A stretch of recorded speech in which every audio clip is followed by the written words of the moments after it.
지난번 시간, 전전 시간부터 제2절 예정의 주체와 대상에 대해서 말씀을 드렸는데, 주체는 성부, 성자, 성령 하나님이다.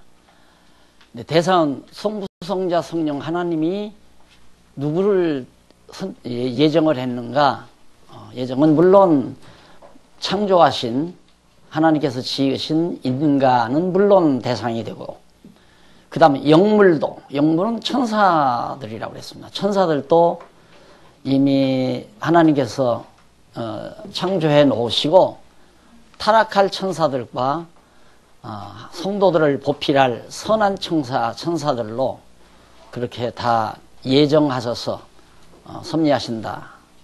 그리고 이제 예수 그리스도까지 대상으로 집어넣었죠. 예수 그리스도가 마리아의 몸에 출생해서 이 땅에 오셔서 이제 대속주 제물로 죽으실 것을 미리 다 하나님이 작정하신 가운데 그리스도를 속죄물로 예정해 놓으셨다. 그런데 여기에서 이제 한 가지 간단하게 정리하고 넘어갈 것이, 이제 지난번에 제가 영혼에 대한 이야기를 조금 했죠. 영혼에 대한 얘기를 했는데, 주체와 대상, 예정의 주체와 대상인데, 주체 속에도 성자 하나님이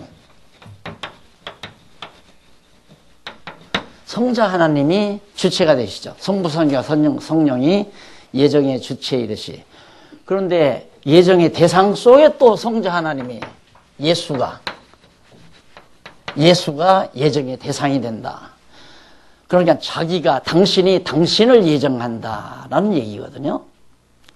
이런 얘기들이 그 영원성에 대한 속성을 납득하면 간단히 쉽지만은 이게 엄청난 논란거리가 되는 겁니다. 어떻게 자기가 자기를 예정하냐.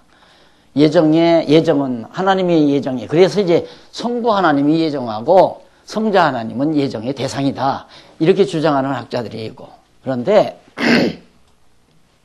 영원 세계 안에서는 주체와 대상이 주체도 되고 대상도 되고, 이해가 가시죠? 처음도 되고 나중도 되고, 또 영원한 속성은 긴 것이나 짧은 것이나 다 일반이다. 빛과 어둠이 다 일반이고, 영원 세계에서는 그러듯이 영원한 하나님의 섭리 속에서는 예정의 주체도 되고 대상도 된다. 그렇게 간단하게 정리를 하시면 뭐 깔끔하게 이제 이해가 가는 대목입니다. 이렇게 해서 일단 예정의 주체와 대상을 여러분들이 정리해 놓으시고, 바로 이어서 제3절 예정의 시기와 방법,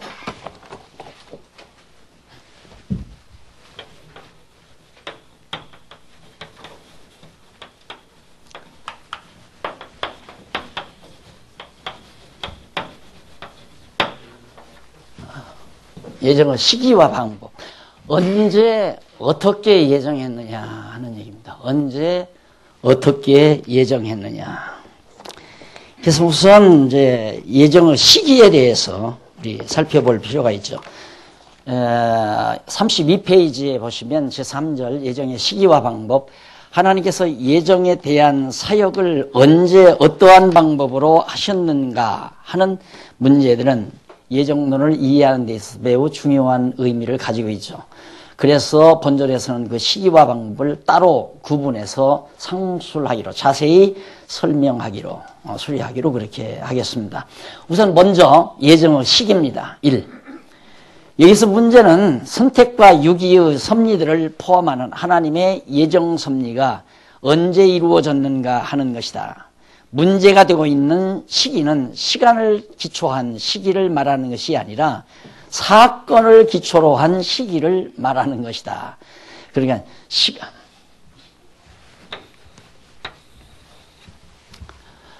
자, 여기는 영혼 세계 아니에요? 영혼. 여기는 시간 세계. 이렇게 되면 또 헷갈리는데, 여기서 영혼과 시간이 이분화되지니까 이 그림 말고 이렇게 생겨요. 이게 영혼 안에요. 영혼 안에 이제 이게 이제 시간세계인데, 여기 이제 시간세계인데, 문제는 이 시간 속에서 언제냐 하는 게 아니라 지금 이 시간 중에 예를 들어서 2000년, 4000년, 주전 4000년, 2000년, 1000년, 주후 몇 년, 이 시기를 말하는 시간적, 시대적 시기를 말하는 게 아니라 어떤 사건이 있을 위해 예정했느냐 하는 사건에 의한, 사건을 기초로 한 시간을, 그러니까 밥 먹을 때 했느냐, 잠잘 때 했느냐, 밖에 나갔을 때 했느냐, 이 사건을 기초로 한 시기를 설명하려는 것이다 하는 얘기입니다. 왜 그게 중요하냐면 문제가 되고 있는 시기는 시간을 기초로 한 시기를 말하는 것이 아니라 사건을 기초로 하는 한 시기를 말하는 것이며, 하나님의 작정 섭리 과정에 있어서의 사건의 순서에 관한 것이다. 즉 시기가 하나님께서 인간의 타락을 예정하시기 전인가 아니면 인간의 타락을 예정하신 후인가. 이게 인간이 타락, 이게 여기 이제 타락하잖아요. 이게 굉장히 그러니까 기존 신학, 전통 신학과 우리 성경 신학의 갈림길이 바로 여기에 이 꼭지점이 이 점에서 달려 있는 겁니다. 그러니까 고신파에서 이제 이단 시비가 걸어왔잖아요. 이단 시비가 걸려왔기에 한번 이단 대책위원회 무슨 대단한 분이 이제 날 워커힐 일식식당에서 만나자고 그래서 이제 신문하러 만난 거죠. 나는 죄인이 되고 그 사람은 이제 법관으로서 검찰이나 이런 식이 되는 거죠. 만나자고 그래서 이제 갔는데 종이에다가 잔뜩 적어놓고 이제 하나하나 날 물어요. 신문을 하는 거예요. 그래서 지금 목사님 뭐 하는 거요? 내가 그랬어. 목사님 뭐 하는 거요? 날 신문하는 거요. 나하고 핑퐁 치자는 얘기요. 당신은 묻고 나는 대답하고 그러지 말라고. 나는 전택설자요. 당신들은 후택설자고. 그러니 에? 전택설이요? 전택설이 뭡니까? 그래요. 전택설도 몰라가지고 이게 신학을 모른다는 얘기죠. 목사가 대단히 훌륭한 그 고신파 총회의 한 반일전자 관련자가 전택설이 뭔지를 모르는 거예요. 그러니까 문제는 하나님께서 우리 인간을 구원하기로 예정하실 때 타락하기 이전에 예정했느냐, 타락한 이후에 예정했느냐, 그거예요. 이게 굉장히 중요한 사건입니다. 그러니까 하나님께서는 인간을 창조해 놓으시고 영원히 하나님 경외하며 잘 에덴 동산에 살게 하셨는데, 인간의 자유의지가 자기 마음대로 따먹지 말라는 선악을 알게 하는 과일을 따먹고 타락해서 죽어버리니까 하나님께서 그때야 저 사람은 구원해 줘야 되겠다 하고 예정했다는 거죠. 그것이 후택설이에요. 타락 이후의 후택설. 전택설은 뭐냐? 아야 타락하기 이전부터 타락할 것도 다 작정해 놓으시고, 그 다음 이 세상에서 곤욕을 치를 것도, 예수 그리스도 십자가 사건도, 이것 전체를 하나님이 다 작정하시는 섭리 가운데 아무개는 구원하고 아무개는 멸망시킨다 라고 선택을 했다. 그게 이제 예정을 했다. 그게 바로 우리가 생각하는, 우리 성경신학 체계에서 생각하는 구도입니다. 그러니까 우리는 타락 전인데, 타락 전이라는 게 이 시기가 아니라 더 올라가요. 타락 이전 영원한 때, 이 안에서, 영원전 그리스도 안에서 여기서 선택한 거예요. 성경에 있잖아요. 에베소서에 창세전 그리스도 안에서 너희를 선택해서 예정했다, 구원하기로.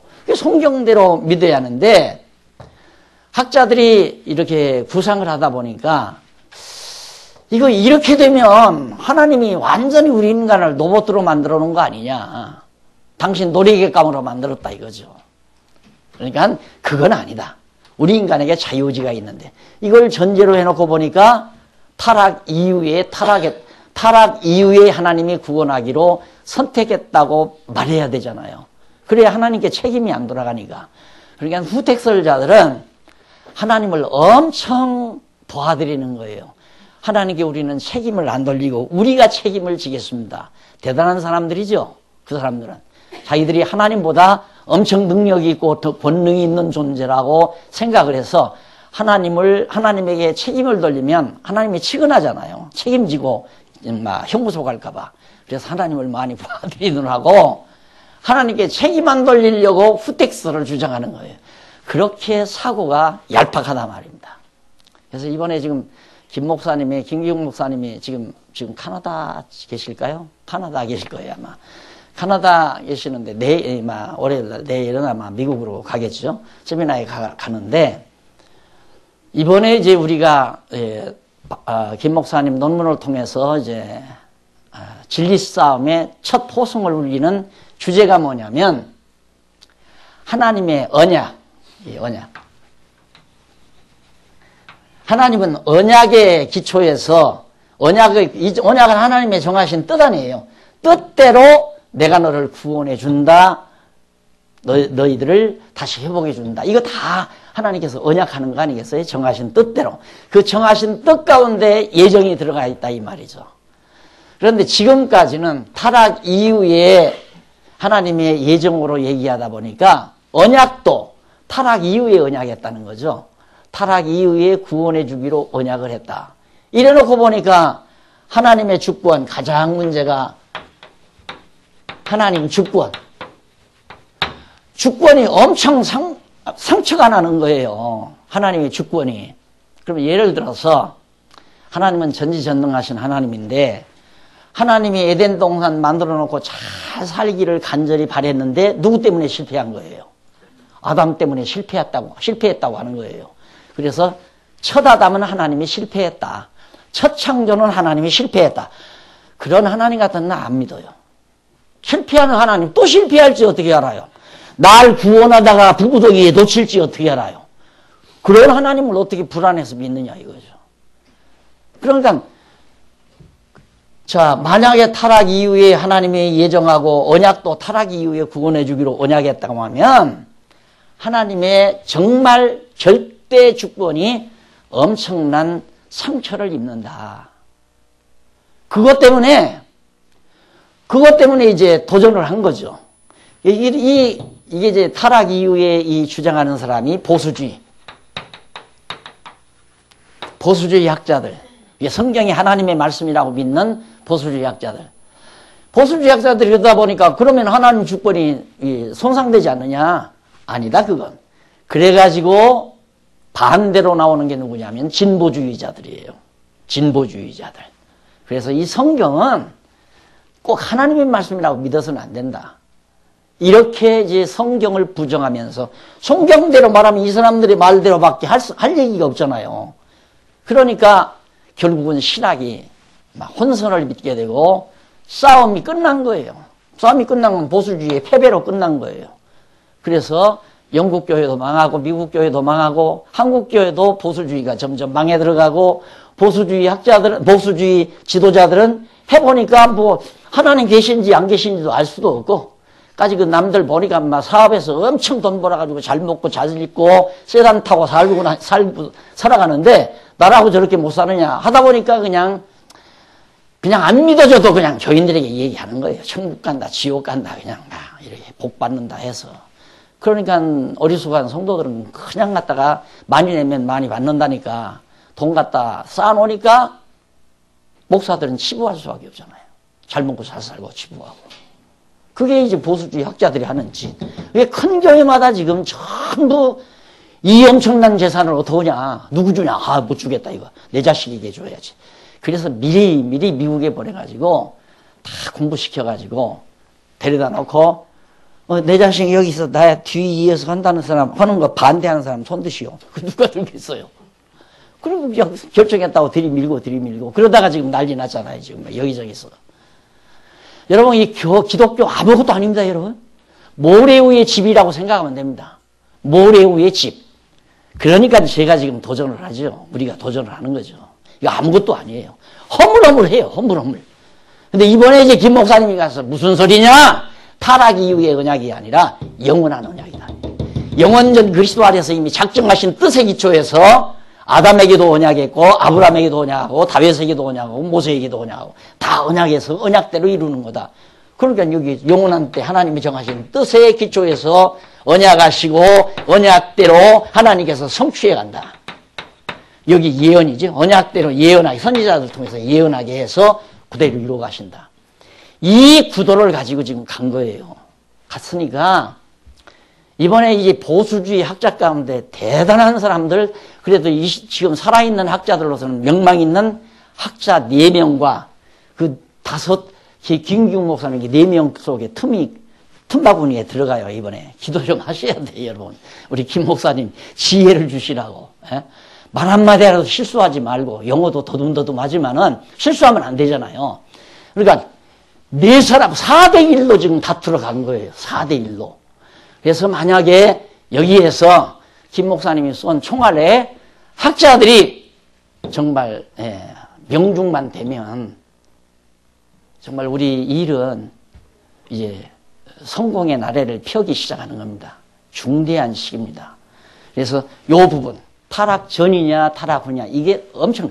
그럼 우리는 이거에 대한 근거 자료를 얼마든지 성경에서는 찾을 수가 있어요. 그런데 이 학자라는 사람들이 성경을 뒷받침하는 건 아카데믹하지 못하다고 인정을 안 해요.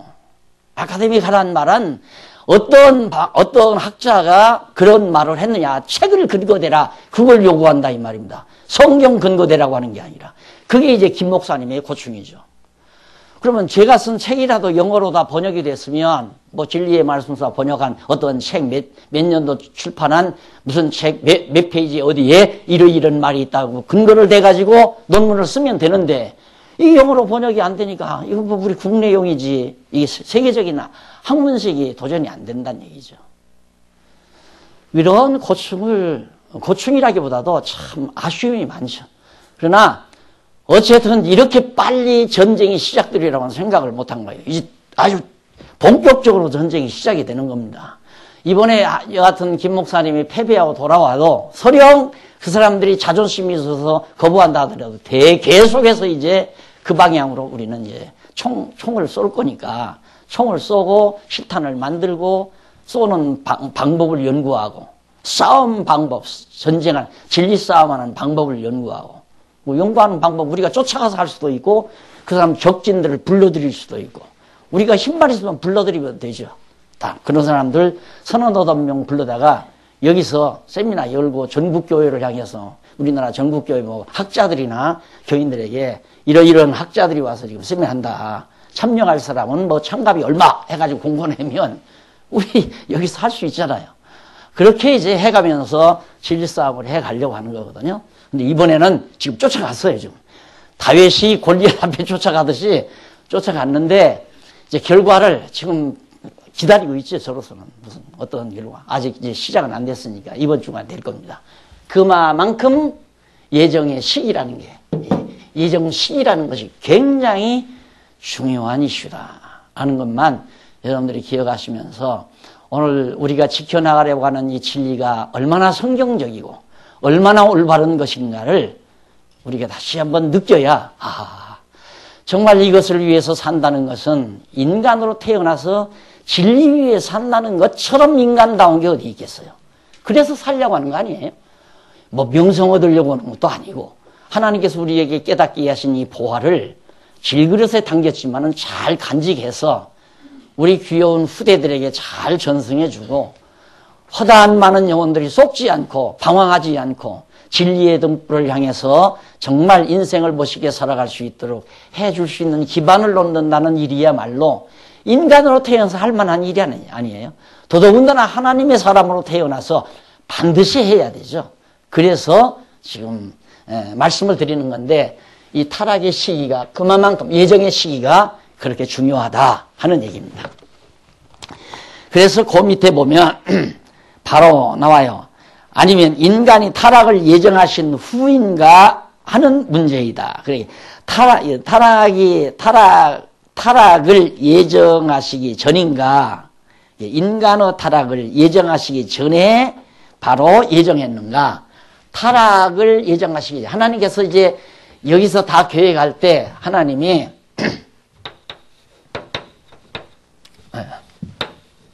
타락, 예정, 구원. 순서가 이렇게 되느냐? 예정하고 타락하고 구원했느냐? 이게 차이예요. 타락하고 예정하고 타락한 다음에 예정해서 구원했느냐? 예정한 대로 타락해서 구원했느냐? 그러니까 타락이 하나님의 예정이라고 한다면 이게 일반적으로는 용납이 안 되는 거죠. 용납이. 그러나 성경을 보면 아버지가 아들을 내보내잖아요. 돈을 줘서. 똑같은 거예요. 그게 예수님께서 하나님의 섭리를 간단하게 알기 쉽게 예화를 든 것이 탕자비 이유거든요. 그러니까 작은 아들이 타락하고 나갔다 이거예요. 그러니까 이제 재산 타가지고 나갔는데 다시 구원시키잖아요. 그러니까 그것이 아버지의 뜻이죠. 왜냐하면 저놈이 아버지 사랑을 깨닫는 방법은 아버지 곁을 나가봐야 된다 이거예요. 그러니까 우리가 하나님의 집이 얼마나 좋은가, 오늘 제가 간단하게 메시지 말씀 전하는 내용이 하나님의 나라에 대한 얘기입니다. 하나님의 나라가 얼마나 좋은가를 알려면 이 고통 많고 정말 여러 가지 어려움이 많은, 재난이 많은 이 세상에 와서 탕자처럼 살아봐야 하나님의 나라가 참 좋구나, 이걸 깨닫게 되기 때문에 하나님이 그렇게 계획해 놓은 거 미리 다 예정해 놓고 타락시켜서 구원시키는 거예요. 미리 다 구원할 건 예정해 놓고 타락시켜 구원한다. 구원을 예정했으면 구원은 언제나 타락이 전제돼야 되거든요. 타락 안 했는데 구원을 뭐로 해요? 아들이 집에 나가지 않았는데 돌아올 필요가 뭐 있느냐 이거예요. 나가야 돌아오잖아요. 그러니까 아버지 사랑을 깨닫고 돌아오게 하려면 아버지 집에서 내보내야 되죠. 그것이 이제 우리 성경신학의 구도입니다. 요거죠. 예. 전택설. 타락하기 이전에 하나님께서는 택하셔서 예정했다. 그러면 그 다음 밑에서 세 번째 줄. 먼저 전택설에 대한 일반적인 논리는 하나님의 절대적인 주권으로 영원전 인간 창조를 계획하실 때에 구원시킬 자와 멸망시킬 자를 먼저 예정하시고 다음으로 인간의 타락을 여기서 이제 허용했다고 그래요. 허용. 이게 왜 허용이라는 말을 쓰느냐면 인간이 하려고 하는 것을 하나님이 그러면 그렇게 해라. 그게 이제 허용이에요. 그러면 인간이 하려고 하는 마음은 하나님이 모른다? 그거 아니죠. 그런 마음을 하나님이 주어요. 아버지 집을 나가고 싶은 마음을 주어요. 그러니까 그 말이 참 진리예요. 서울대 교수가 한 학기 심리학 공부하고 나서 내 마음 나도 모른다고 마지막 종강 시간이 그랬대요. 자기 마음을 아는 사람은 아무도 없습니다. 몰라요. 마음을, 인간의 마음을. 왜 모르는가? 하나님이 마음을 주관하니까 모르는 거예요. 내가 지금 한 시간 후에 무슨 생각하고 살지 몰라요. 아무도. 왜? 하나님이 그때그때 우리의 마음을 조종하시니까. 그러니까 결국 이 허용이라는 말도 영털이 같은 얘기예요. 허용이 무슨 허용이에요? 하나님이 주권적으로 타락을 섭리하시죠. 그럼 하나님이 책임져야 하지 않느냐? 그러니까 바울이 있다가 로마서에서 그 얘기하잖아요. 토기장이가 진흙 한 덩어리로 귀 쓸 그릇을 만들 수도 있고 천이 쓸 그릇을 만들 수 있는 권한이 왜 없겠느냐? 그릇 만들었다가 그 옹기점에 가니까 내가 볼 때는 쓸만해요. 뭐 얼마든지 밥도 담아 먹고 김치도 담아 먹고 참 화분도 좋고 그런데 딱 봐서 마음에 안 들면 톡 쳐서 다 깨버려요. 그걸 바울이 예를 들어요. 그거 완전히 하나님 주권이다 이거예요. 하나님 마음대로. 그게 잘못이냐 이거예요. 토기장이가 진흙 한 덩어리로 귀하게 만들든 천이 만들든 무슨 상관이냐 이거예요. 그것이 하나님의 주권을 설명한 바울의 말이거든요. 그러니까 이걸 타락을 하나님이 섭리하셨다는 이것은 하나님을 모독하는 말이다. 잘못 들으면 그런 거겠죠. 잘못 들으면. 그러나 그게 아니고 하나님은 그러면 인류의 이 모든 역사가 저들의 말대로 하면 타락을 안 했어야 하나님이 성공하는 건데 인간의 의지로 타락했기 때문에 하나님의 계획이 다 실패로 돌아간 거예요. 그러니까 할 수 없이 다시 회복하기 위해서는 당신 예수 그리스도를 이 땅에 아들을 보낼 수밖에 없었다. 하나님이 안 보낼 수 없기 때문에 보냈다. 그럼 하나님이 그런 하나님이라면 우리 인간과 같은 하나님이죠. 그러잖아요. 무능한 인간, 무능한 하나님. 이제 조금 들어가니까 복잡하죠, 머리가. 근데 정리해서 생각하면 아주 간단해요. 얼마든지. 그러면 예수 그리스도가 십자가에 못 박혀 죽으실 것도 언제 예정했느냐? 이 사람들은 타락 후에 예정했다는 거죠. 타락 전에 예정한 게 아니라. 근데 에베소서에 보면 창세 전에 그리스도 안에서 우리를 예정하고 당신의 아들 예수 그리스도를 통해서 우리를 구속하시고 성령을 통해서 우리를 인치실 것을 이때 다 예정 다 해놨어요. 다. 그러니까 이게 다 예수님 위해 성령 올 것도 예정 다 해놓고. 그런데 그거 맞는 얘기냐, 이거. 이거는 하나님의 정하신 뜻대로 이 땅에서 다 이루어진 거다. 이것이 이제 우리의 성경신학의 틀이거든요. 그러니까 이게 누가 박 목사가 이론 전개에서도 아니고 어떤 훌륭한 박사가 이론에서 나온 게 아니라 성경 자체에서 나온 성경신학이란 말입니다. 그러니까 성경 자체를 학계에서 받아주면 끝내주는데 학계에서 성경 자체는 아카데믹하지 못하다고 해가지고 인정을 안 하니까, 그러니까 망할 놈의 인간이라니까. 기독교가 우스운 거예요. 성경이면 다 설복해야 하잖아요. 우리 체제개혁도 그거 아닙니까? 무슨 인간이 만든 법에 설복되느냐. 성경이 이러면 너나 할 것 없이 그냥 거기에 맞다 하고 그냥 설복하는 게 교회지. 인간이 법을 만들어 놓고 거기에 복종 안 하면 뭐 자르고 죽이고 살리고 마음대로 그렇게 인간이 권력 쓰는 게 무슨 놈의 교회예요. 그러니까 이제는 성경 말씀에 의해서 그냥 우리는 순종하면서 같이 살아가는 교회. 이것이 이제 아름다운 교회 아니겠어요? 그러니까 성경을 인정하지 아니하는 이 학계를 우리가 만나서 토론하고 대화로 이걸 싸운다는 것은 상당히 어렵지만은 놀랍게도 근래에 이르러서 21세기죠. 근래에 이르러서 이 보수주의 신학에 틈이 벌어지기 시작한 거예요. 이건 아닌 것 같다. 타락 이후의 언약은 아닌 것 같다. 타락 이전에 언약이 있어야 한다. 그래야 하나님의 주권이 확보된다. 그 말을 하고 유명한 신학자가, 노신학자가 얼마 전에 세상을 떴어요. 책을 남겨놓고. 그 책을 김 목사님이 도서관에 가서 찾은 겁니다. 그래서 그 자료, 근거 자료를 찾고 거기 관련된 서적들을 많이 찾아가지고 살아있는 학자들을 연락하다가 보니까 이제 그분들을 만나게 된 거예요. 그러니까 전쟁은 지금 잘 이루어져 가고 있는 거죠. 그러니까 성경 붙들지 않아도 봐라. 당신들의 선배인 유명한 학자 안무개가 여차여차히 말하지 않았냐. 타락을 넘어서야 된다. 칼빈도 이 타락 이후거든요. 칼빈도. 그리고 이제 불트만도, 독일의 신학자 불트만도 타락 이후에 이걸 얘기를 할 수밖에 없는 거예요. 칼빈이 그렇게 얘기하니까. 타락 이후에 그 말을 했기 때문에 김 목사님의 논문 제목이 불트만과 칼빈을 넘어서야 된다. 뭐가? 언약 사상이. 이게 논문 주제예요. 칼빈과 16세기 칼빈, 그 다음에 그 이후에 불트만. 이들이 주장한 타락 이후의 선택서를 넘어서서 바로 타락 전 예정과 영원한 예정, 영원한 언약, 이것이 확보돼야 된다. 그러면서 이제 성경 전체의 구조를 갖다 대고 들이밀려고 하는 거예요. 어떤 한 구절 한 구절이 아니라 성경 자체, 우리 성경 신학의 구조 있잖아요. 그걸 덩치채 집어넣으려고. 그래서 이제 싸움은 재밌게 지금 전개될 것 같은 예상을 하고 있는데, 어쨌든 이 싸움 나는 승리한다고 봐요. 반드시. 이번에 승리가 안 되더라도 언제 승리를 해도 승리를 해요. 이 길밖에는 보수주의가 살아남는 길이 없어요. 이거 못하면 보수주의도 죽고 결국 교회도 다 망가지고 말아요. 이게 이제 정리가 돼야 확 뚫려가지고 하나님 살아계심이 확실하게 확보되고 하나님의 속성이 분명하게 드러나고, 그래서 이제 바로 기독교가 생동감을 얻게 되고 살아나게 되고, 이런 이제 엄청난 일들을 우리 앞에 놓고 지금 우리가 이렇게 공부해 가는 겁니다.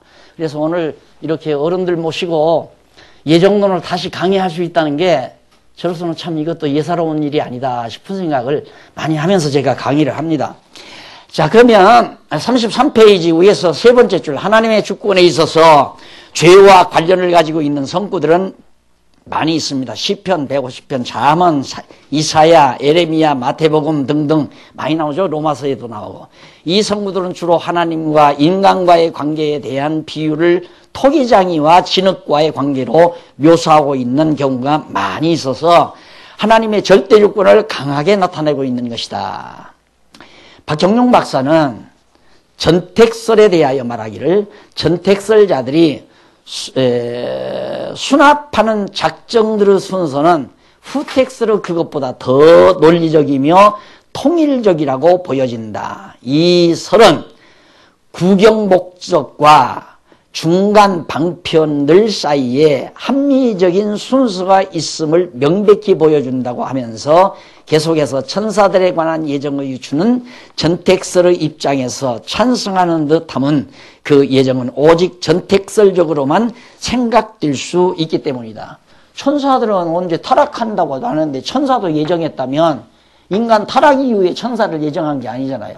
그럼 타락 이전에 천사도 예정했을 거니까 전택설이 상당히 논리적이고 포괄적이다.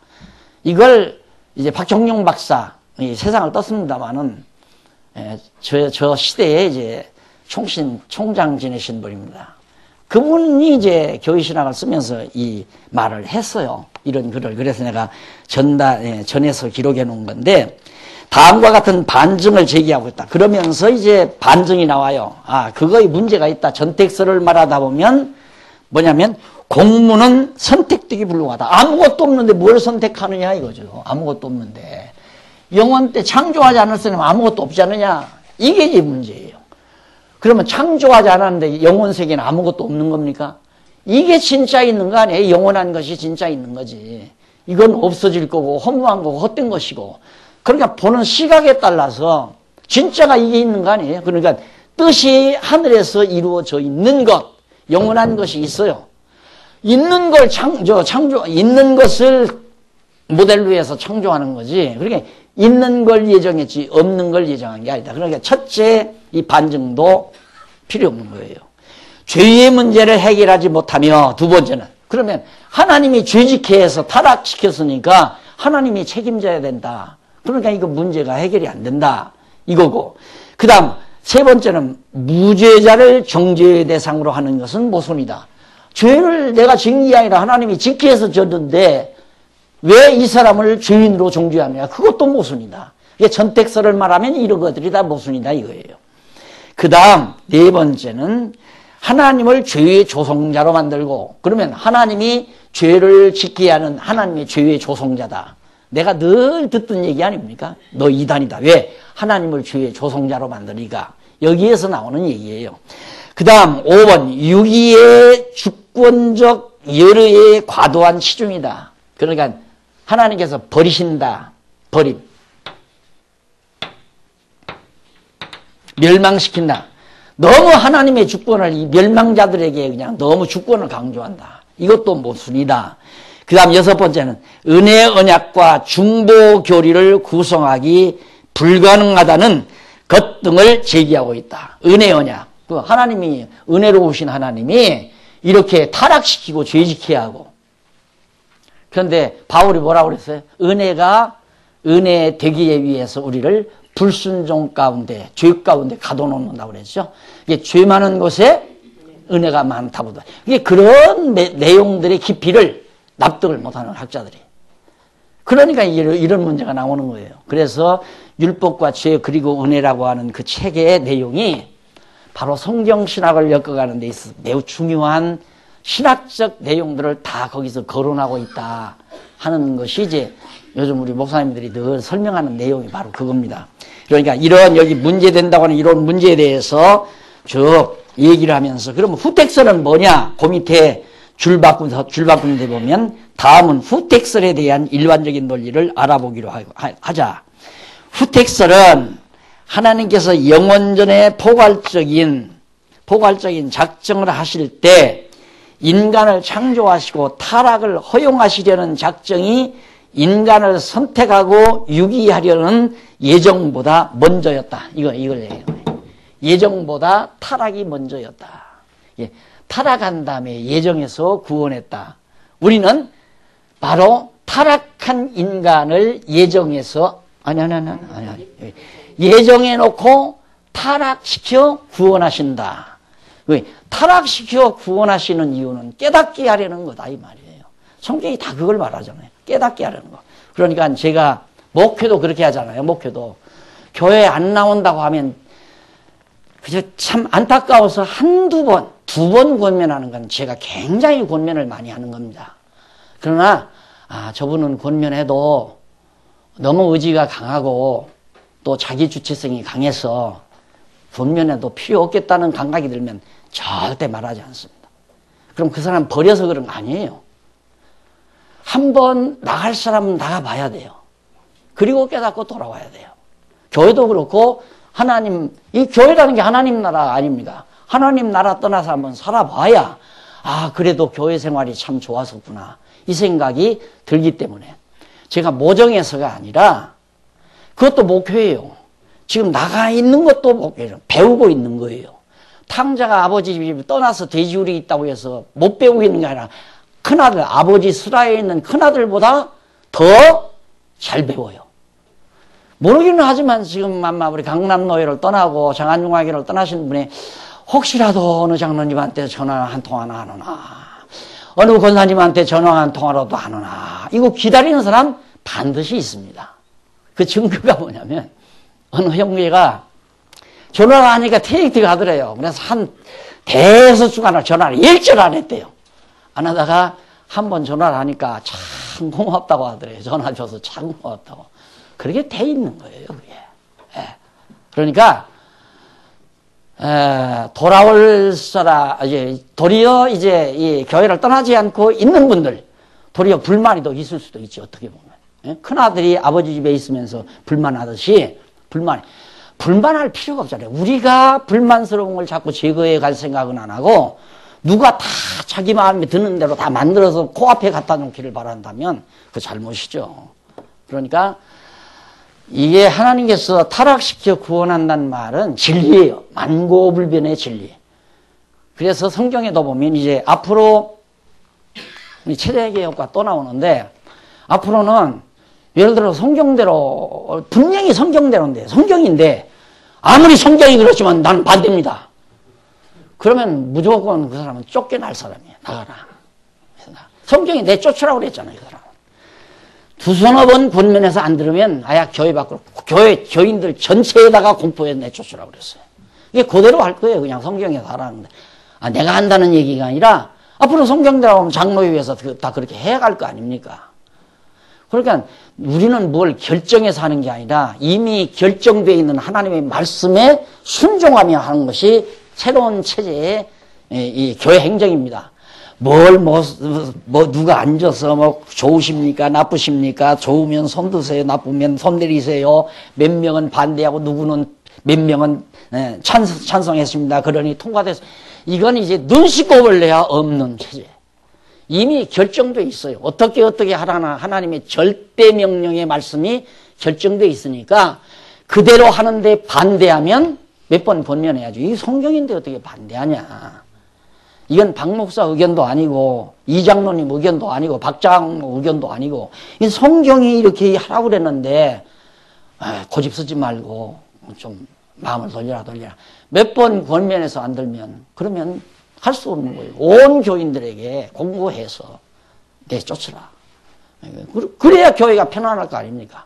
같이 붙어가지고 계속 찡짜대고 그냥 불만불평 털어놓고 그러면 인간사회라는 게 자꾸 번져가요. 이게 왜 번져가느냐? 그럴듯하게 말하니까. 아주 그럴듯하게 말하거든요. 불리한 건 빼고 유리한 말만 해가니까 듣는 사람이 쏘가 넘어가요. 그걸 공교한 말이라고 그래요. 성경에. 아주 공교한 말로. 그래서 사람들을 설득시켜가지고 패거리 만들어서 교회 파당을 짓고 이제 그런 결과가 나오는 겁니다. 그래서 절대 타락시켜 구원한다는 이 진리가 성경이 말하는 올바른 진리다. 그래서 이쪽 35페이지에 가보면요. 이 박경용 박사는 이 설을, 후택설이죠. 그 순서에 있어서 신적 작정들의 순서가 전택설로 제시한 그것보다 적게 철학적이고 합리적이 아니라 이거예요. 예, 전택설보다는 못하다, 후택설이. 박경용 박사도 그 말을 해요. 보다 더 자연스러우며 신적 작정 실시의 역사적 순서와 조화된다.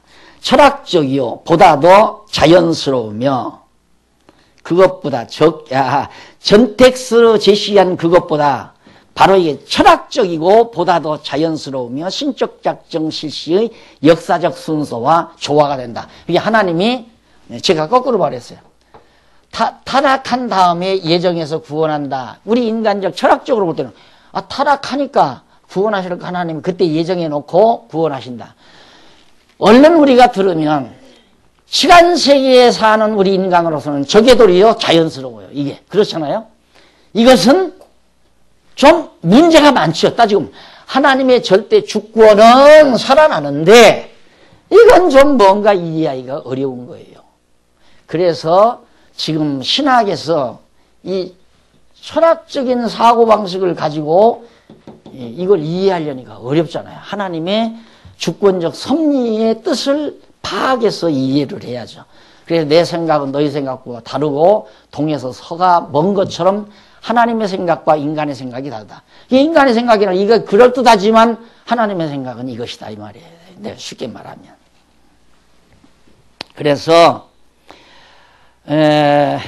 순서가 있는 것으로 제시된다. 이 순서가 후택설 순서가 성경에 게시된 구원 실시의 역사적 순서를 반영하고 사색에 의하여 하나님의 죄의 관계를 해결하려고 자임하지 않는 것은 겸손한 태도이고 그 논법이 듣는 사람에게 불쾌감을 적게 주며 실생활의 요구와도 잘 조화된다고 언급하였다. 그러니까 박경용 박사는 철저하게 바로 타락 이후의 예정론을 강조하신 분입니다. 그러면서 이어서 전택설자들은 자기들의 작정교리의 도안이 보다 더 논리적이라고 주장하나 후택설자들의 소견에는 이 도안이 참으로 논리적이다. 이 설은 모든 부분이 잘 연결되며 조화되어 분리될 수 없는 사슬을 형성한다고 보여진다고 하면서 계속해서 역사적 지위로 보아서 후택설은 전택설보다 우월하다. 전택설은 종교개혁 이전부터 어거스틴의 어떤 반열에 소개되었으나 지금까지 보편적 수납을 얻지 못하였다. 전택설자들이 있었어요. 그런데 보편적으로 이게 수납이 안 돼요. 지금도 그러잖아요. 이걸 전택설을 보통 사람들이 수납을 안 한다 이 말입니다. 그래서 공적 교리서들이 항상 후택설을 채택했다. 이 장로교 교리 12신조, 32개 신조 이런 것들이 전부 이 후택설을 근거로 해서 한 거예요. 이게 우리와는 전혀 안 맞는 거죠. 이 전택설과는. 그러면서 그리고 개혁교의 여러 파의 공적 교리서들이 항상 후택설을 채택하였다. 전택설에 대해서는 관용의 태도를 보이면서라고 하였다. 전택설, 그러나 전택설을 무시할 건 아니다. 이제 이는 태도를 일단 가져라 이거예요. 전택설을 무시는 하지 말아라. 이게 보통 이것도 정말 가치 있는 주장이 아니다. 주장이 가치 있는 주장이다. 그렇게 인정을 하면서 우리는 이걸 채택한다. 이렇게 해라 그 말이에요. 그러나 여기에도 반증은 없지 않다. 이에 대해 박정용 박사는 다음과 같이 반증을 요한다. 죄의 문제를 해결한다. 이거를 이렇게 얘기해도 죄 문제가 해결이 안 돼요. 죄 문제가 이 타락 이후에 선택을 했다 하도. 그다음 두 번째 허용적 작정서로 난관이 문제이다. 야, 여기서 그럼 타락을 하나님이 하나님의 주권은 무시할 수 없으니까 하나님의 주권대로 타락했다. 인간은 아무런 계획이 없었는데 이럴 수가 없으니까 아까 말했듯이 허용이라는 말 썼다고 그랬죠. 어디 있어요? 여기 허용. 인간이 하려고 하는 대로 하나님이 내버려뒀다고 해요. 그렇게 하도록 허용했다. 그러면 예를 들어서 회사 직원이 결제를 맡았어요. 과장이 결제를 맡았다. 딱 결제 도장을 맡고 실시를 했는데 그 일이 잘못됐어요. 누가 책임지는 겁니까? 과장이 책임져야 되는, 자기가 결제해서 한 거니까. 허용이란 말은 하나님이 결제했다는 얘기예요. 그러니까 어차피 죄는 하나님이 책임져야 된다.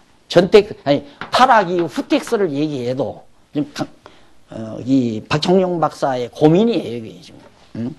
어차피 죄의 문제 해결할 수 없고 허용적 작정 섭리의 난관이 문제가 되고, 그 다음 넘어가서 36페이지 6.25 원인 해명의 난관이 있고, 그러면 하나님이 왜 버렸느냐?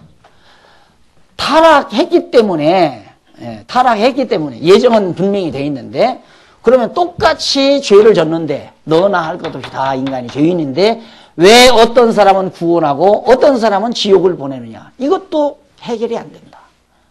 똑같은 죄인인데 왜 어떤 사람은 구원하고 어떤 사람은 지옥 보내느냐? 이것도 문제가 있다 하면서 신적 작정의 통일성을 보여주지 못한데 그 문제가 있다고. 가장 큰 문제죠. 하나님의 주권적인 신적 작정을 타락 후 예정해서 구원한다는 이 이론은 이걸 해결 못한다. 이거에 가장 큰 걸림돌이 된다. 마련이 하나님의 주권을 무시하면 안 돼. 이건 대전제로 놓고 절대 하나님의 주권, 이건 손상돼서는 안 되죠. 주권자니까. 그러면서 역시 후텍스에 있어도 앞에서 말한 반증들이 커다란 장애들이 되고 있는 것이다. 전텍설이나 후텍설에 있어서 한 가지 공통점을 가지는 것은 그 선택 시기가 모두 창세전, 즉 영원한 때라는 것인데, 여기에서 하나님이 다 했다. 다 하나님의 예정을 영원한 때 했다. 그런데 문제는 공문이 이런 소리가 부분적으로 이제 아무것도 없는데 여기서 무슨 선택을 하느냐, 이런 얘기는 앞에서 이미 말씀을 드린 내용이고요. 모두 창세전 즉 영원한 때라는 것인데, 이에 대하여 성경은 너무도 분명하게 말씀하여 주고 있다. 다만 하나님께서 인간을 창조하시고 타락을 허용하시고 구원하시고 멸망시키는 섭리에 있어서 이러한 일을 예정하실 때 하나님께서 무엇을 먼저 생각하셨는가? 예정하실 때 타락을 먼저 생각했나, 예정을 먼저 생각했나? 우리는 예정을 먼저 생각했다. 여기는 타락을 먼저 생각했다. 이제 하나님의 계획을 얘기하는, 계획의 순서, 그걸 말하는 거죠. 자, 그래서 하나님께서는 타락 허용을 먼저 작정하시고 다음으로 선택과 유기를 예정하신 것인지, 선택과 유기를 먼저 예정하시고 창조와 타락 허용을 작정하신 것인지 혼동이 될 수밖에 없는 것이다. 그리고 전택설이나 후택설이 모두 죄에 대한 문제를 해결하지 못한다는 데서 일치하고 있다 등등 나오죠. 후택설은 하나님께서 죄의 책임을 돌리지 않으려는 이론이다. 즉 이 이론이 논리의 초점이 다른 것이다. 이와 같은 논리의 대결은 결론에 도달할 수 없는 것이다. 따라서 예정의 시기에 대한 문제의 해결은 전택설이나 후택설의 논리로 불가능하다. 그래서 예정의 시기에 대한 문제는 초점을 달리한 논리에 의해서 그 문제의 해결이 가능하다. 이게 전택설이다, 후택설이다, 예정 전이다, 이것만 가지고는 안 된다. 그예요. 그럼 뭐냐? 우리가 말하는 이 문제의 해결을 하나님의 섭리 방법에서 찾으려 해서는 안 되고, 어디까지나 섭리의 목적에 의해서 찾아야 된다. 이런 문제는 방법에서 찾으면 안 돼요. 목적에서 찾아야지. 하나님이 왜 그렇게 타락을 시키는가? 왜 무엇 때문에 구원을 시키는가? 무엇 때문에 예정하시는가? 모두가 다 목적은 뭐냐면 하나님의 주권을 드러내기 위해서, 하나님 살아계시고 내가 주권자라는 걸 드러내기 위해서 예정하고 타락하고 구원하고 이것이지, 이 방법 자체 내에서 여기에서 문제를 찾으려고 하면 절대 해결이 안 된다. 이 전택설이나 후택설의 이론을 넘어서서 하나님의 섭리 목적을 우리는 생각해야 된다. 이게 이제 우리 월등한 사고의 체계입니다.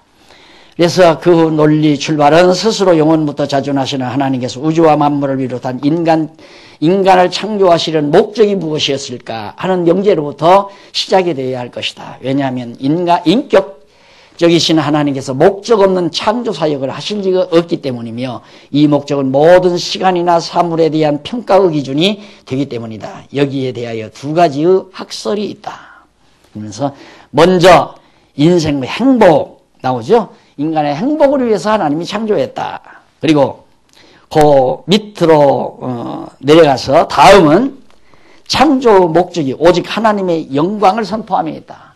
인간의 행복이냐 하나님의 영광 선포냐, 하나님의 주권적인 영광 선포냐 창조한 인간의 행복이냐, 이 두 가지죠. 이거냐 이거냐. 이건 완전히 인간 행복, 이건 인본주의 사고예요. 인본주의 사고. 하나님의 주권적인 영광 선포라면 이게 이제 신본주의 사고. 이런 데서 결국 이론들이 다 잘못 빠져나간다 하는 얘기입니다. 조금 뒷부분에 남았으니까 이 부분 다음 시간에 조금 정리하면서 그 다음 이제 예정의 방법에 대하여 계속 설명해 드리기로 약속하고 오늘 강의에서 마무리합니다. 기도하십시다. 자비하신 아버지 하나님, 은혜를 감사합니다. 하나님이 살아계심도 알 수도 없고 보지도 못한 저희들에게 하나님의 놀라운 섭리, 하나님의 작정 섭리, 예정 섭리를 통하여 하나님의 주권적 영광을 선포함으로 우리가 깨닫고 하나님께 영광 돌리며 살 수 있도록 만들어주신 하나님의 사랑을 감사합니다. 오늘 또 이 귀한 말씀 저희들이 함께 상고해 싸우니 하나님의 주권자 앞에서 우리의 겸손한 모습으로 하나님께 영광 돌리며 사는 아름다운 삶이 이루어지도록 인도해 주시옵소서. 예수님 이름으로 기도드립니다. 아멘.